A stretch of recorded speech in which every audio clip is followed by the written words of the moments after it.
Hello students and my dear friends, I'm Dr. Shalini Shukla and today is 19th of June 2020 Friday.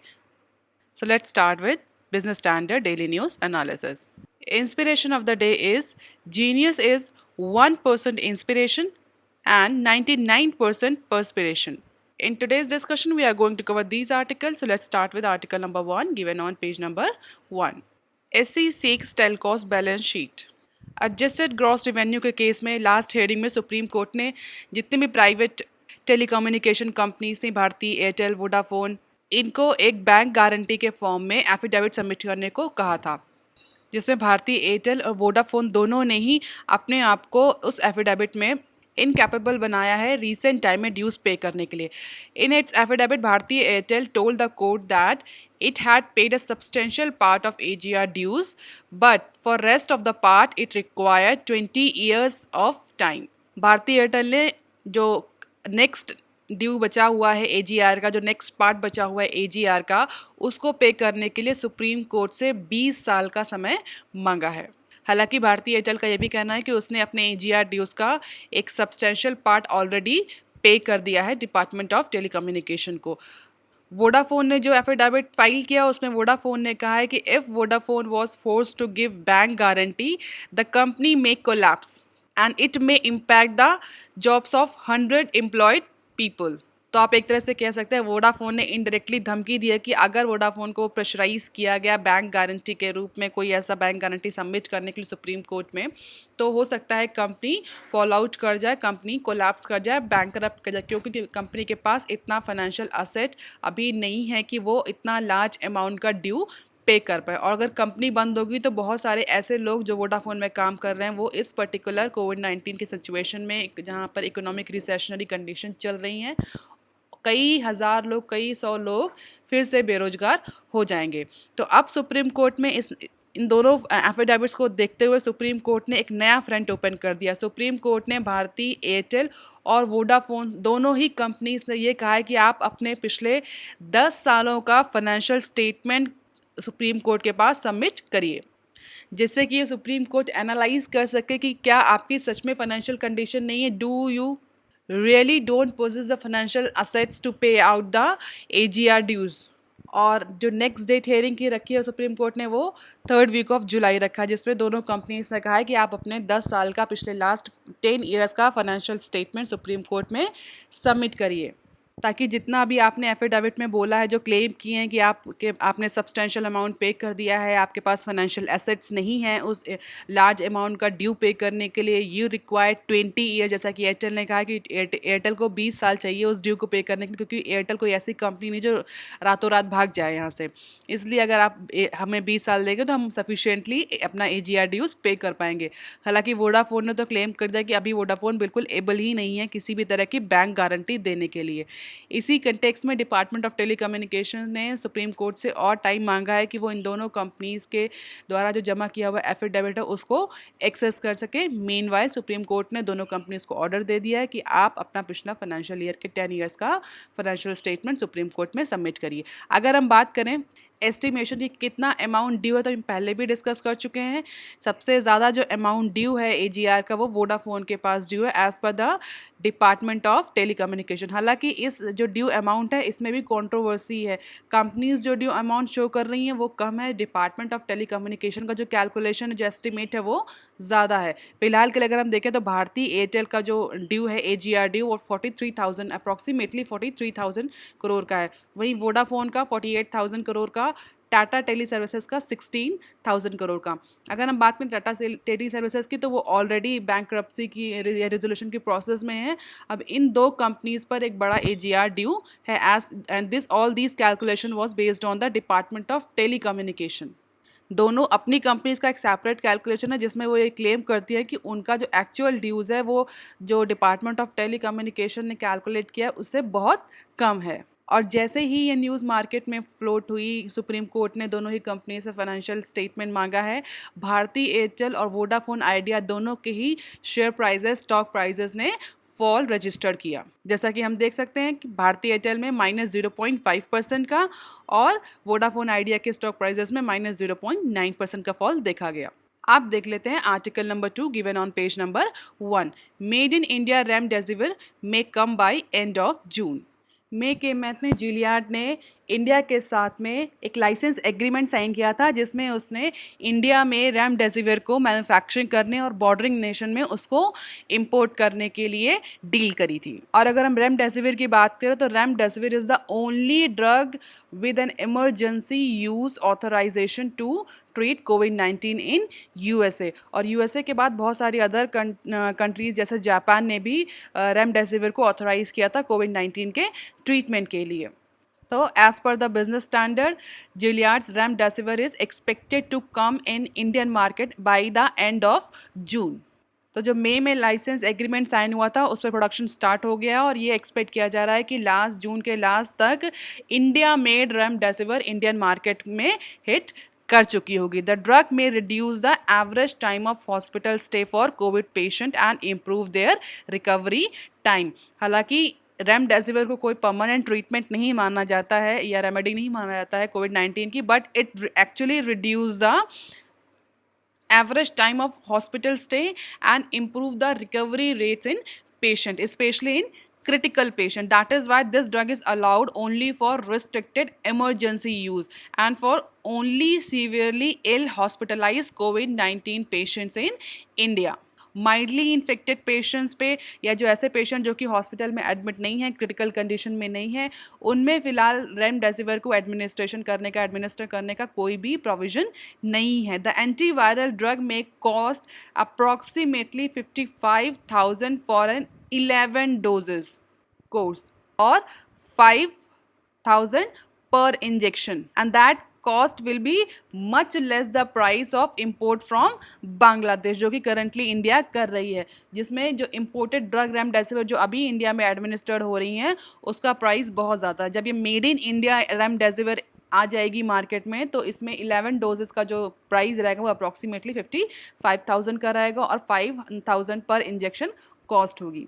And as per domestic pharmaceutical companies, India is fully vertically integrated to make remdesivir and there is no reliance on China for any ingredient for making this drug. तो जो domestic manufacturers हैं उनका कहना है कि हम China से कोई भी ऐसा एक्टिव फार्मास्यूटिकल इंग्रेडिएंट नहीं इंपोर्ट करेंगे रेमडेसिविर को बनाने के लिए। We are fully capable in case of manufacturing of remdesivir and India has fully vertically integrated business operation line. तो ये भी एक पॉजिटिव पॉइंट है रेमडेसिविर को लेकर के इंडिया के लिए, क्योंकि इंडिया जनरली अपने बहुत सारे ड्रग्स को बनाने के लिए जो एक्टिव फार्मास्यूटिकल इंग्रेडिएंट्स होते हैं उसको चाइना से इंपोर्ट करते हैं, but in case of remdesivir this is not the case. It means कि जो इंडिया में रेमडेसिविर बनेगी वो पूरे ही डोमेस्टिकली मैन्युफैक्चर होगी, उसमें कोई भी इम्पोर्टेड इंग्रेडिएंट नहीं होगा स्पेशली फ्रॉम चाइना। और जो ड्रग इंडिया में बनेगी, इंडिया में मैन्युफैक्चर होगी, वो इंडिया की मार्केट में तो सेल होगी ही होगी, अदर कंट्रीज़ में भी उसको एक्सपोर्ट किया जाएगा। तो यहाँ पर इंडिया की फार्मास्यूटिकल कंपनीज़ की एफिशिएंसी टोटली डिपिक्ट हो रही है कि कितने कम समय में, कितने कम टाइम में उन्होंने अपने आप को वर्टिकली इंटीग्रेट कर दिया in order to produce the remdesivir. क्योंकि मई के मिड में ये लाइसेंस साइन हुआ था और जून के लास्ट तक वो ड्रग मार्केट में हिट करने वाली है। इट मीन्स सारे ट्रायल भी उसी ड्यूरेशन में हो गए हैं। Gilead signed a non exclusive licence agreement with few Indian players in May to make and sell the remdesivir. और ये हमने पहले भी आपको डिस्कस किया था कि किसके साथ जिलियाड ने ये non exclusive licence agreement sign किया है, पहले के न्यूज़ में ऑलरेडी डिस्कस हो गया। तो आप मुझे आज कमेंट सेक्शन में लिखकर बताएंगे कि जिलियाड ने इंडिया में किन किन फार्मास्यूटिकल कंपनीज़ के साथ ये नॉन एक्सक्लूसिव लाइसेंस साइन किया है in order to manufacture remdesivir.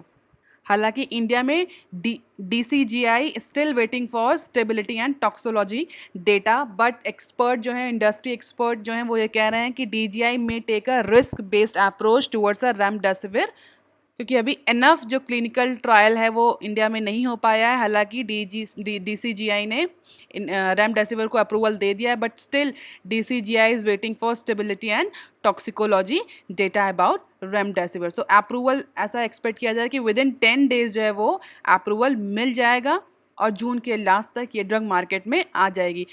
Expert ये कह रहे हैं कि it is a risky, but DGCI का अपना ये इस चीज़ को लेकर कंसर्न है कि ये ड्रग ऑलरेडी ग्लोबल लेवल पे कई सारे कंट्रीज़ के द्वारा इसको ऑथोराइज़ किया जा चुका है। तो इंडिया इस कंडीशन में है कि थोड़ा सा रिस्क लेकर के चल सकती है रेमडेसिविर के केस में, specially for critically ill patients, क्योंकि फ़िलहाल के लिए रेमडेसिविर का कोई भी सब्स्टिट्यूट अवेलेबल नहीं है मार्केट में। जितनी सक्सेस है, जितनी जो डेटा, ट्रायल डेटा है, जितना सक्सेस रेट रेमडेसिविर के केस में दिखा रहा है, उतना सक्सेस केस अभी फ़िलहाल किसी और ड्रग के केस में नहीं है। अगर हम हाइड्रोक्सीक्लोरोक्विन की बात करें तो बहुत सारे जो डेटा हैं ऑस्ट्रेलिया से के डेटा आए हैं, जिसमें ये कहा गया है कि जिन जिन पेशेंट में ये हाइड्रोक्सीक्लोरोक्विन का एडमिनिस्ट्रेशन किया गया उनमें मोर्टालिटी रेट ज़्यादा पाया गया है। हालांकि इसमें भी एक कंट्रोवर्सी है। जब ये डेटा पब्लिश हुआ था तो उसमें कई सारी कंट्रोवर्सी जनरेट हुई थी रिसर्च की मेथोडोलॉजी को लेकर के। इस कंट्रोवर्सी के बाद से लैंसेट एक जर्नल है जिसने इस डेटा को पब्लिश किया था, रिसर्च को पब्लिश किया था, उसने इस कंट्रोवर्सी के बाद में अपने उस आर्टिकल को रिवोक कर लिया था अपने जर्नल से। तो ये एक अलग नेक्सस है। अगर हम बात करें कि डॉक्टर्स, फार्मास्यूटिकल इंडस्ट्रीज़ और जितने भी ये मेडिकल जर्नल है, इनका एक पूरा नेक्सस काम करता है। हालांकि हम वो उस न्यूज़ को अभी यहाँ डिस्कस नहीं करेंगे, लेकिन इसके बाद इसमें कई सारी ऐसी ड्रग्स भी होती हैं जिनको प्रमोट किया जाना चाह रहे होते हैं फार्मास्यूटिकल इंडस्ट्री, तो उनका डेटा ये मेडिकल जर्नल अच्छे फॉर्म में प्रेजेंट करते हैं। या किसी अपनी राइवलरी कंपनी के ड्रग को आपको डी प्रमोट करना है तो जितने भी मेडिकल जर्नल्स हैं उनको पैसा देते तो वो ऐसा डेटा पब्लिश करेंगे जिसमें कि ये दिखेगा कि ये पर्टिकुलर ड्रग है वो इनइफेक्टिव है या इसके कुछ अलग साइड इफ़ेक्ट्स हैं। तो ये पूरा नेक्सस काम करता है। हालांकि वो एक सेपरेट टॉपिक ऑफ डिस्कशन है। फिलहाल के आप इतना ही समझिए इस न्यूज़ में कि आप जून के लास्ट तक रेमडेसिविर इंडियन मार्केट में हिट कर जाएगी, even with certain risk probabilities. अब देख लेते हैं article number 3 given on page number 2। RIL nears deal to buy stake in Future Group. Reliance Industries is going to acquire some units of Future Group. And as per the people familiar with the matter said that Reliance Industries is closing in on a deal with Future Group, and that will bolster the e-commerce ambition of the conglomerate and its billionaire chairman Mukesh Ambani. तो अपने e commerce के business को boost up करने के लिए Reliance industry एक और deal करने जा रही है विद फ्यूचर ग्रुप। हालांकि ये दोनों कंपनी ऑलरेडी, इन दोनों कंपनी का, रिलायंस का और फ्यूचर ग्रुप का पार्टनरशिप Amazon.com से ऑलरेडी है, बट इन दोनों के बीच में जो एग्रीमेंट है, ऐसा कहा जा रहा है कि ये नेक्स्ट वीक में इसका अनाउंसमेंट हो जाएगा। दो unit future retails has attracted suitors including Amazon. Reliance offers to buy into the group's holding companies likely to sway the outcome in its favor. तो एक्सपर्ट ये कह रहे हैं बहुत ज़्यादा चांसेस हैं कि ये जो डील है वो सक्सेसफुली एग्जीक्यूट हो जाएगी। अगर हम फ्यूचर ग्रुप की बात करें तो Future group has 5 main listed unit including Future consumers which sell foods, homes and personal care products, and future lifestyle fashion that operates in fashion discount chain brand factory. हालांकि experts का ये कहना है कि अभी कोई फाइनल डिसीजन नहीं हुआ है। हो सकता है ये जो एग्रीमेंट है ये डीले भी हो जाए या हो सकता है ये एग्रीमेंट हो भी ना। बट जो पीपल फैमिलियर हैं इस इशू में, जो कंपनी के क्लोज हैं, they are saying that deal is about to get finalised.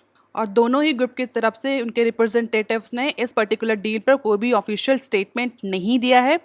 However, a successful deal may draw a better line between Amazon and Ambani, who just secured almost $14 billion for his e-commerce venture Jio platform from the investor including Facebook Incorporation. और अगर हम देखें जैसे ही ये news float हुई कि रिलायंस और future group जो है वो किसी एग्रीमेंट में जा रहे हैं, आप देख सकते हैं future lifestyle fashion, Reliance industry, future retail, future enterprises and consumer, दोनों इन सारी कंपनीज के ही स्टॉक प्राइजेस मार्केट में पॉजिटिवली मूव किए हैं। आप देख सकते हैं एक दिन में पॉजिटिव मूवमेंट हुआ है दोनों ही, चारों ही कंपनीज के स्टॉक प्राइजेस में। जैसा कि हम कंटिन्यूसली डिस्कस करते हैं कि र्यूमर्स का भी बहुत ज़्यादा इम्पैक्ट होता है। अगर ये डील र्यूमर है या सच में एग्जीक्यूट होने भी वाली है, अभी इसका कोई भी श्योरिटी नहीं है, बट स्टॉक मार्केट ने तुरंत उस न्यूज़ पे पॉजिटिवली रिएक्ट किया और जो स्टॉक प्राइजेस से फ्यूचर लाइफस्टाइल फैशन और अदर रिलेटेड कंपनीज के वो पॉजिटिवली ग्रो करते हुए रजिस्टर्ड हुए। अब देख लेते हैं article number 4 given on page number 14। Centre to provide jobs to 6.7 million migrant workers.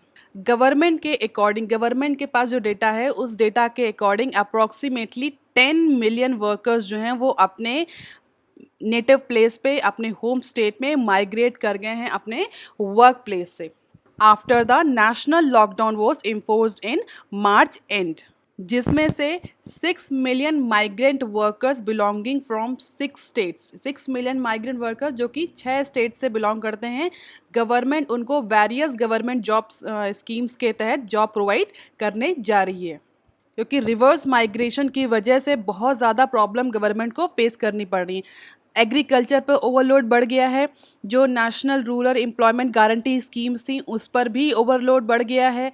तो अब गवर्नमेंट के पास उन माइग्रेंट लेबर को जॉब्स प्रोवाइड करना ही बेस्ट सोल्यूशन है। जैसा कि हमने कल ऑलरेडी डिस्कस किया था कि न्यू एम्प्लॉयमेंट पॉलिसी जो आ रही है उसमें गवर्नमेंट जो है वो जॉब क्रिएशन को फास्ट ट्रैक करेगी और कंपनीज और इंडस्ट्री को भी इंसेंटिवाइज करेगी अगर वो जॉब क्रिएट करते हैं। वर्कर्स और लेबर्स जो माइग्रेटेड लेबर्स हैं, जो माइग्रेट कर गए हैं रिवर्स माइग्रेशन के थ्रू, उनको भी इनके भी स्किल डेवलपमेंट पर ध्यान देगी ताकि वो जो एम्प्लॉयमेंट हो, जितने भी माइग्रेंट लेबर्स हैं, वर्कर्स हैं, वो एम्प्लॉयबल हो सकें। तो गवर्नमेंट एक नई स्कीम लाने जा रही है, गरीब कल्याण रोजगार अभियान। उस स्कीम के तहत अभी फ़िलहाल के लिए गवर्नमेंट 50,000 करोड़ का फंड इन्फ्यूज़ करेगी, जिसमें फोकस होगा सिर्फ माइग्रेंट वर्कर्स पर, जिन जो कि कोविड-19 इंड्यूस पैंडेमिक की वजह से रिवर्स माइग्रेशन करके अपने होम विलेजेस पर वापस आ गए थे। तो उन पर ये स्कीम ज़्यादा फोकस करेगी और उनको जॉब प्रोवाइड करने के लिए उनके स्किल एनहांसमेंट पर ज़्यादा फोकस होगा गवर्नमेंट का। तो ये स्कीम कौन सी है? गरीब कल्याण रोजगार अभियान। The scheme will target towards worker with some skill set and will cover 25 areas of work in 116 district over next 125 days। और ऐसा कहा जा रहा है कि अपकमिंग सैटरडे को ये स्कीम फॉर्मली लॉन्च हो जाएगी, अनाउंस कर दी जाएगी, इनॉग्रेट कर दी जाएगी by our prime minister from और थ्रू वीडियो कॉन्फ्रेंसिंग। तो अब आपके लिए ये एक प्रोबेबल क्वेश्चन बन जाता है कॉम्पिटिटिव एग्जाम्स में कि ये स्कीम क्या थी, इसका पर्पस क्या था, ये स्कीम हमारे किसने लॉन्च करी थी और किस डिस्ट्रिक्ट से स्टार्ट हुई थी ये स्कीम। तो आप याद रखेंगे बिहार के खगड़िया डिस्ट्रिक्ट से ये स्कीम स्टार्ट की गई थी और नरेंद्र मोदी जो कि हमारे प्राइम मिनिस्टर हैं उन्होंने इस स्कीम को लॉन्च किया था। बेसिकली इस स्कीम का पर्पस जो हमारे माइग्रेंट लेबर्स हैं because of the covid induce pandemic, उनको स्किल्स प्रोवाइड करना, उनका अप स्किलिंग करना ताकि उनको अप्रोप्रिएट जॉब प्रोवाइड करी जा सके। The scheme will encompass various schemes of government which will be rolled out in district with a high influx of migrant workers। अब देख लेते हैं article number 5 given on page number 14। Lockdown knocks power use down 20 to 40% in some cities. हालांकि इस तरह की news हम पहले भी बहुत बार डिस्कस कर चुके हैं कि लॉकडाउन के ड्यूरेशन में जो इलेक्ट्रिसिटी कंजप्शन है वो बहुत ज़्यादा फॉल किया है। ये बहुत सारी इकोनॉमिक एक्टिविटीज़ जो थी वो नहीं चल रही थी, शट डाउन थी, बहुत सारी कमर्शियल एक्टिविटीज़ भी शट डाउन थी, जिसकी वजह से जो इलेक्ट्रिसिटी कंजप्शन है वो 20 to 40% तक डिक्रीज़ कर गया है। Recently 3 private electricity distribution companies ने डेटा, डिस्कॉम जिनको बोलते हैं शॉर्ट में, डिस्कॉम्स ने मुंबई, दिल्ली और अहमदाबाद से डेटा रिलीज़ किया है कि उनके पावर कंजप्शन में एक सिग्निफिकेंट डिप आया है comparison to the last year period. और वो डिप बेसिकली डोमेस्टिक डिमांड को छोड़ करके अदर डिमांड जबकि कमर्शियल इंडस्ट्रियल इलेक्ट्रिसिटी डिमांड जो है वो उसमें वो डिप ज़्यादा आया है। अगर हम रेजिडेंशियल डिमांड की बात करें तो रेजिडेंशियल डिमांड जो है वो उसमें इंक्रीमेंट देखा गया है, रेजिडेंशियल डिमांड जो है वो बढ़ी है और ये इस बार का न्यू ट्रेंड है। रेजिडेंशियल डिमांड के साथ हायर डिजिटल पेमेंट्स भी बढ़े हैं, स्पेशली मुंबई, दिल्ली और अहमदाबाद जैसे सिटीज़ में। हायर डिजिटल पेमेंट्स मीन्स जो इलेक्ट्रिसिटी का बिल जो लोग पे करते हैं, पहले काउंटर पर विंडो पर जाकर के पेमेंट होता था, बट इस कोविड-19 इंड्यूस पैंडेमिक के ड्यूरेशन में इंडिविजुअल्स ने, रेजिडेंशियल जो हाउस होल्ड्स हैं उन्होंने डिजिटल पेमेंट्स करना ज़्यादा प्रेफर किया है। तो एज पर the data new trend like higher digital payments and residential demands have emerge during this lockdown period.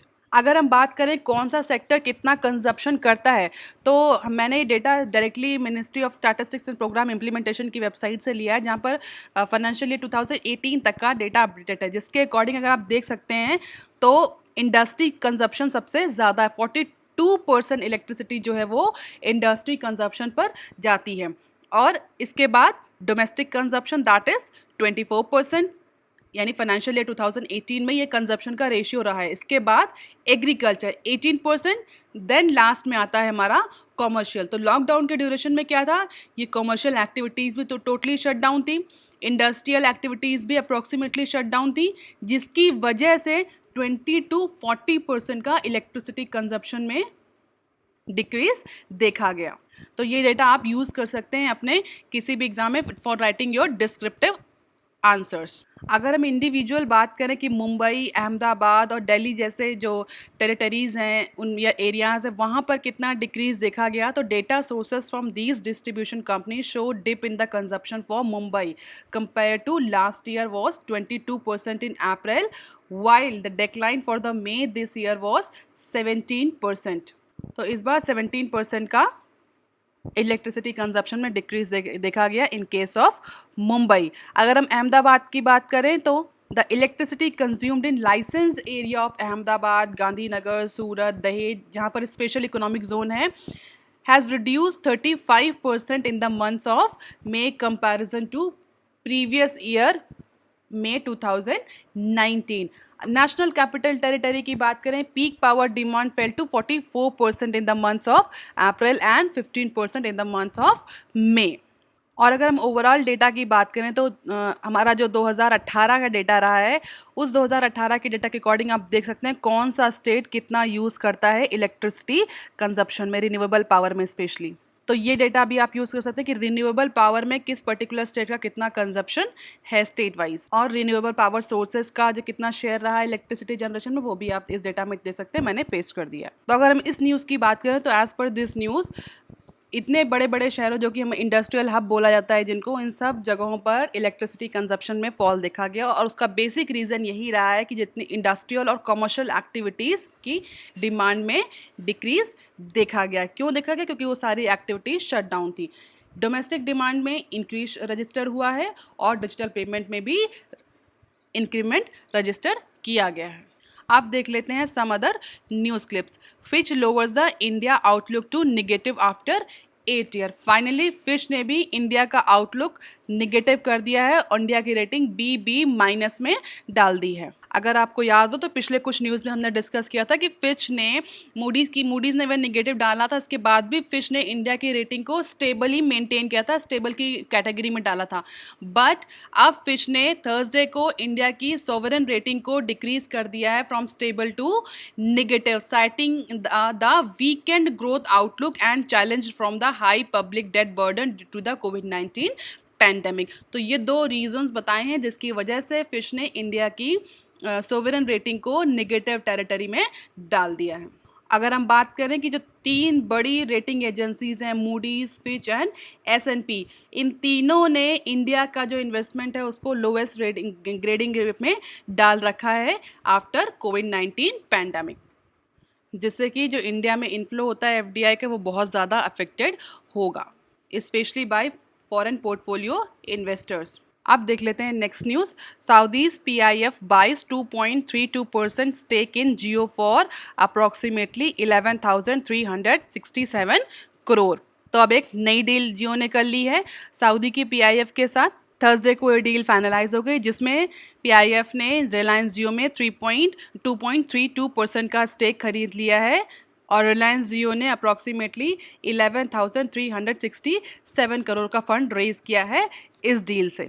तो सऊदी की पब्लिक इन्वेस्टमेंट फंड के साथ जो रिलायंस जियो की डील हुई है, ये रिलायंस जियो की पिछले एक महीने में ये 11वीं डील है जिसमें रिलायंस जियो ने अपना टोटल 24.7% का स्टेक सेल कर दिया है इंटरनेशनल इन्वेस्टर्स को।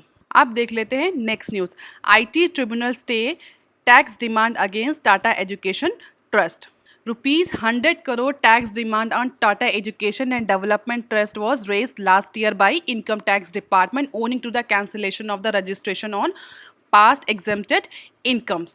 And this case was a part of the larger case involving cancellation of the registration of a clutch of the 6 entities under Tata Trust with an estimates of ₹10,000 to 12,000 crore tax implication.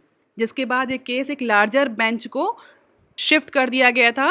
And why it has been transfer और refer to the larger bench to see if the amendment curtailing tribunal power to grant any stay in legal tenable and affairs whether it is mandatory.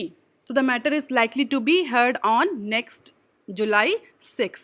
तो फिलहाल के लिए income tax appellate tribunal ने Tata tax demand को stay कर दिया. Tata trust की tax demand, जो टाटा ट्रस्ट के अगेंस्ट जो टैक्स डिमांड थी, उस ऑर्डर को स्टे कर दिया है. अब लार्जर बेंच इस केस को 6 जुलाई को हेयर करेगी, क्योंकि ये मैटर एक लार्जर बेंच को शिफ्ट या ट्रांसफ़र किया जा चुका है. कि यहाँ पर ट्रिब्यूनल की कुछ पावर को लेकर के कुछ कंट्रोवर्सी है, इसीलिए अब लार्जर बेंच टाटा ट्रस्ट के इस टैक्स इम्प्लीकेशन के केस को हेयर करेगी और अपना वर्डिक्ट देगी. आप देख लेते हैं next news. UVARCL permitted to sell Aircel spectrum rights. जैसा कि हम सभी को पता है, एयरसेल का रिजोल्यूशन का केस चल रहा है, जिसमें एयरसेल की जितने भी इंटेलेक्चुअल प्रॉपर्टी राइट्स हैं, जो फिजिकल एसेट्स हैं, उनको सेल आउट करने की बात हो रही है. उनको सेल करके जो लेंडर्स हैं उनका अमाउंट पे किया जाए. तो asset management company UV asset reconstruction company, जिसको हम UVARCL भी बोलते हैं, has been permitted to sell the right to use the spectrum held by the Aircel in 1800 to 2200 bands as a part of their telecommunication resolution plan. तो जब national company law tribunal ने clearance दे दी है, तो अब UVARL जा रही है एयरटेल के स्पेक्ट्रम को सेल आउट करने. और जैसा कि हम पिछली न्यूज़ में भी इस एयरसेल के रेजोल्यूशन प्लान को डिस्कस कर चुके हैं. अगर हम लेंडर्स की बात करें, तो मेजर जो लेंडर्स हैं एयरसेल में, वो SBI, bank of Baroda, Canara bank, Punjab national bank और चाइना डेवलपमेंट बैंक है, जो कि हम पहले की न्यूज़ में ऑलरेडी डिस्कस कर चुके हैं. सबसे बड़ा जो लेंडर है, जिसने सबसे ज़्यादा लोन ग्रांट किया था, वो SBI है, जिसका 36.60% का लेंडिंग है एयरसेल में, followed by China development bank, then Punjab national bank. आज के न्यूज़पेपर में एक इंडिया की स्टोरी दी हुई है कि इंडिया का जो फॉरेन एक्सचेंज रिजर्व है वो 500 बिलियन तक कैसे पहुंच गया. तो इस टाइम लाइन को मैंने पेस्ट कर दिया है, आपको PDF में ये मिल जाएगी, तो आप इससे एक बार इससे गो थ्रू हो सकते हैं कि किस किस टाइम पीरियड में इंडिया ने अपने फॉरेन एक्सचेंज रिजर्व में किस किस तरह के चैलेंजेस फेस किए और कैसे धीरे धीरे हम $500 बिलियन के टारगेट तक पहुँच गए. तो इसको आप एक बार नज़र डाल सकते हैं, इस पर एक बार आप पढ़ सकते हैं. It is good for knowledge as well as good for any competitive exam. आज की news of the day, lockdown knocks power use down 20 to 40% in some cities. यहाँ पर आप रिन्यूएबल एनर्जी के बारे में भी पढ़ लेंगे, रिन्यूएबल इलेक्ट्रिसिटी के बारे में पढ़ लेंगे, किस स्टेट है, कितना स्टेक है, कौन सा सेक्टर कितनी इलेक्ट्रिसिटी यूज़ करता है, डिस्कॉम कंपनीज में जो डिस्ट्रेस है वो क्या है, इलेक्ट्रिसिटी जनरेशन कंपनी में जो डिस्ट्रेस चल रहा है वो क्या है. ये सारे प्रोबेबल क्वेश्चंस हैं किसी भी कॉम्पिटिटिव एग्जाम में. All these are the references. That's all for today student. If you like, please share and subscribe. Thank you.